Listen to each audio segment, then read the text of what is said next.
자, 안녕하십니까. 오늘 하루도 잘 보내셨습니까? 오늘은 그래도 뭐 조금이나마 양봉으로 마무리가 되어서 기분 좋게 영상을 찍으려고 노력하고 있습니다. 자, 오늘 코로나 확진자가 715명이 나왔고요. 국내에 672명으로 그래도 좀 많이 줄어들었습니다. 앞으로 계속적으로 이렇게 좀 줄어들었으면 하는 바람인데, 지금 현재 어떤 이슈가 있는지 오늘 또 팩트 체크 하는 시간 갖도록 하겠습니다. 자, 지금 10시 41분이고요.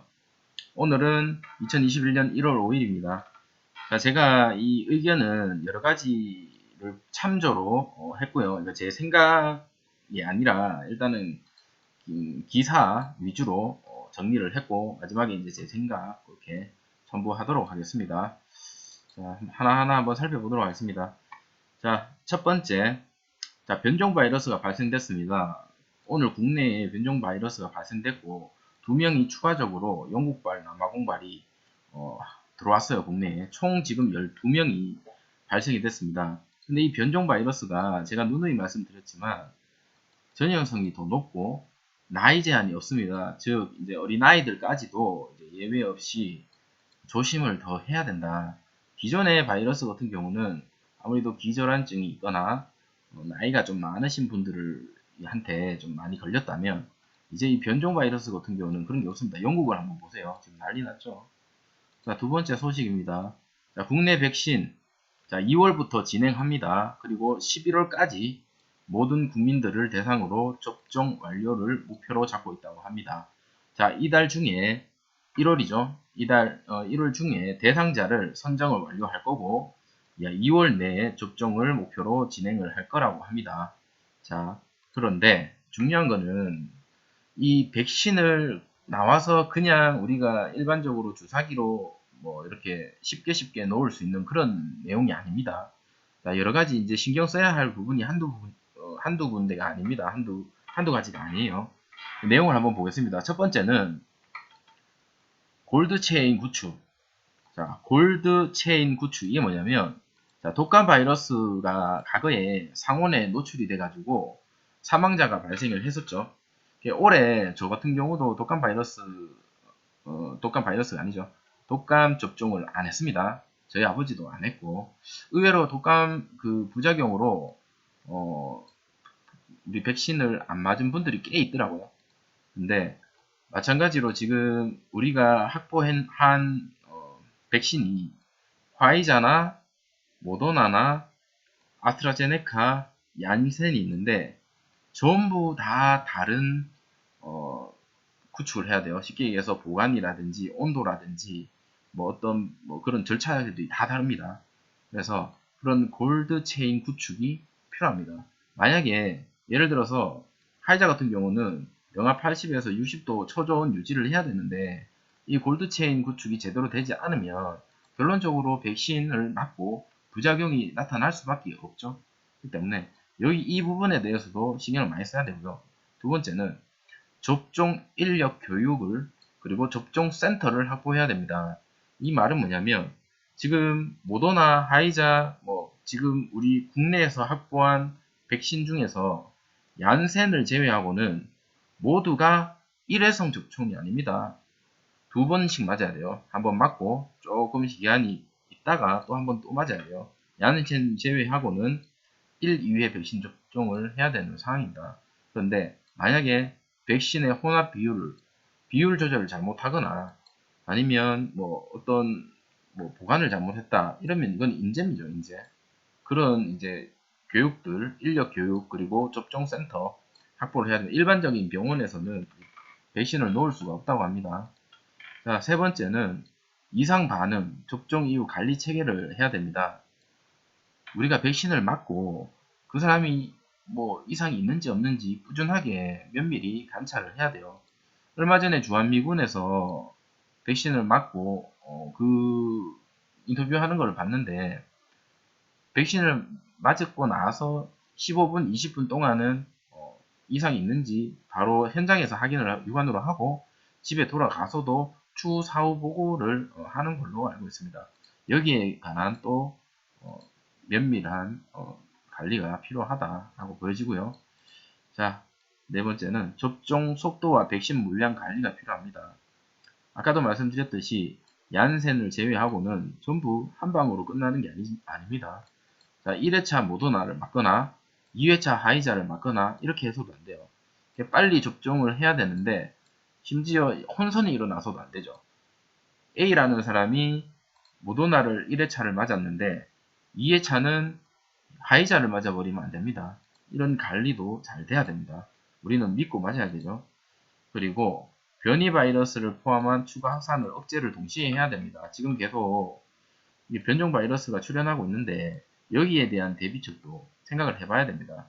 지금 나와 있는 이 모든 백신은 사실은 최초의 오리지널 우리 코로나19에 대한 백신을 이죠.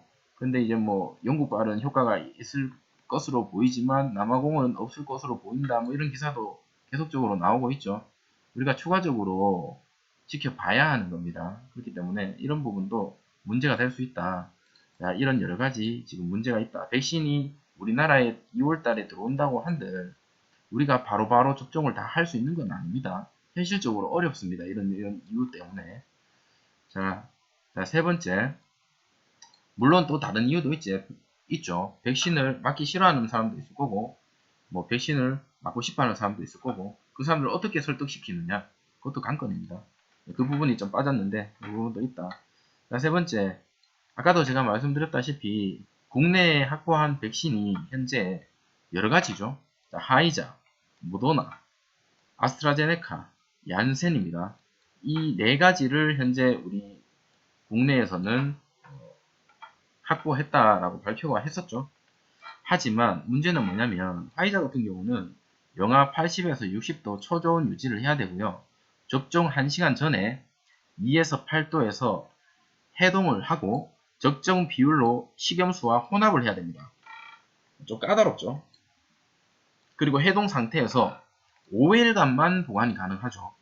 5일 이내 5명 동시에 접종하지 않으면 결론적으로 나머지 분은 버려야 됩니다. 그런 약간 까다로운 겁니다. 즉 이런 까다로운 접종을 일반 병원에서는 접종이 불가하다고 합니다. 또 다른 접종센터에 대한 고민도 해봐야 됩니다. 두 번째 모더나입니다. 모더나는 영하 20도 유지해야 되고요. 아마 이게 우리나라에 최초로 도입될 예정입니다. 아마 우리나라에 도입해서 최초로 맞는 백신이 모더나가 되지 않을까 예상이 됩니다. 그리고 아스트라제네카 2에서 8도, 얀센 2에서 8도 다 다릅니다. 온도, 뭐 방법, 혼합 주기, 배율 다 다르죠. 이런 거에 대한 교육이 제대로 돼 있어야 됩니다. 인재가 발생되지 않으려면요. 이런 문제가 있고요. 자, 오늘 또 뉴스 떴죠? 화이자. 저는 화이자는 웬만하면 맞고 싶지 않습니다. 여기 보시면 화이자도 우리가 너무 까다롭죠, 뭔가 까다로운데 계속적으로 뉴스에 안 좋은 소식이 뜹니다. 그 이스라엘에 2명 그 화이자 백신 맞고 2명 2시간 만에 사망했다라는 뭐 그런 뉴스를 제가 저번 영상에서도 소개해드렸는데 오늘 뉴스에서 포르투갈 간호사가 갑자기 사망을 했다고 합니다. 화이자 백신을 하고 그래서 좀 저는 웬만하면 화이자 이거는 좀 위험하지 않을까 개인적으로 화이자는 맞으려면 차라리 모더나가 맞지 않을까 그런 생각이 좀 듭니다.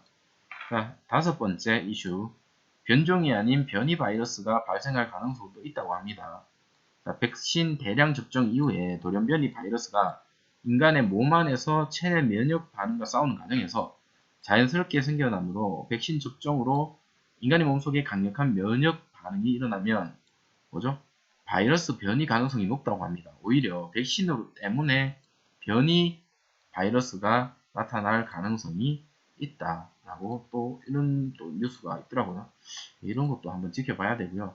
6번째는 백신 접종 후에 오히려 확진자가 더 폭증하고 있습니다. 영국과 미국은 접종률을 높이려고 지금 뭐 보시면 아시겠지만 여러 가지 종류 뭐 섞어서 해도 되니 많이 뭐 안 된다 뭐 이런 지금 헷갈리고 있죠 지금. 그리고 용량도 원래 뭐 나와 있는 용량이 아니고 뭐 반으로만 맞아도 효과가 똑같다 뭐 이런 뉴스가 또 계속적으로 나오고 있습니다. 이랬다가 저랬다가 지금 난립니다. 그리고 변이 바이러스 지금 난리죠, 영국에서. 그렇기 때문에 확진자가 지금 줄어들지 않고 있고요. 그러면서 백신 효과에 대한 의문이 자꾸 들고 있습니다. 이게 백신 효과 있는 거 맞나? 계속적으로 그런 식으로 이제 뉴스가 뜨고 있고요. 그리고 일회성 백신 접종하고 제가 아까 말씀드렸죠. 얀센 제외하고는 전부 2회성까지 다 맞아야 되는데 그 사이에 시간적인 괴리가 있어요. 그래서 뉴스를 보시면 어떤 간호사 1회성 맞고 그 시간 안에 2회성 맞으려고 갔는데 확진이 됐어요. 그런 경우도 있습니다. 이런 참 까다로운 일들이 많죠. 집단 면역이 생기려면 최소한 국민의 절반이 백신 접종을 해야 된다고 합니다. 하지만 영국과 미국 모두 현재 1%대 지금 엄청나게 선두에 서서 백신을 많이 주입하고 있음에도 불구하고 현재 1%대라고 합니다. 심지어 그 맞았던 사람들은 지금 의료진, 우선 접종자 이분들을 위주로 지금 하고 있는데 우리나라도 지금 들어오면 6월달부터 지금 의료진과 우선 접종자, 고령자 이 순으로 아마 맞을 겁니다. 그렇게 지금 될 것 같고요. 자, 오늘 제가 빠르게 정리해 봤는데 이거 전부 다 오늘자 뉴스고요. 오늘자 기사입니다. 이걸 보면서 제가 어떤 생각을 했냐면 총평을 하자면 코로나는 정말 사라져야 할 녀석이면 틀림없습니다. 정말 우리한테 정말 이런 괴로움, 감옥 같은 생활을 하고 있죠. 전부 다. 자, 하루빨리 백신과 치료제 도입해야 된다고 저는 봅니다. 빨리 해서 어느 정도 확산세를 줄여야 된다고 보고요. 코로나가 사라지고 대한민국 포함 모든 국가가 정상적으로 생활하고 우리도 빨리 해외여행도 다니고 그랬으면 좋겠습니다. 동남아 여행도 다니고 유럽도 가고 옛날처럼 그렇게 웃으면서 좀 그렇게 보냈으면 좋겠고요. 하지만 팩트는 그렇죠. 진단 뭐죠? 저는 이거 기사를 정리하면서 느꼈던 게 결론적으로 진단은 필수.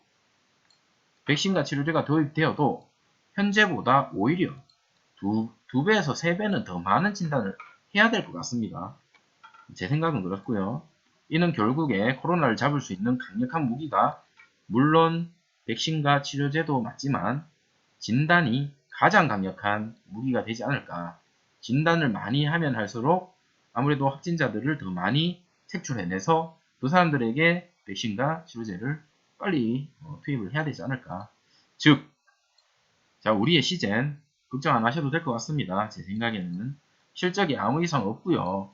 시젠 주가가 아마 사상 최고치, 그러니까 고점 32만원을 초과 달성할 때쯤에 이제 코로나가 어느 정도 사라지지 않을까.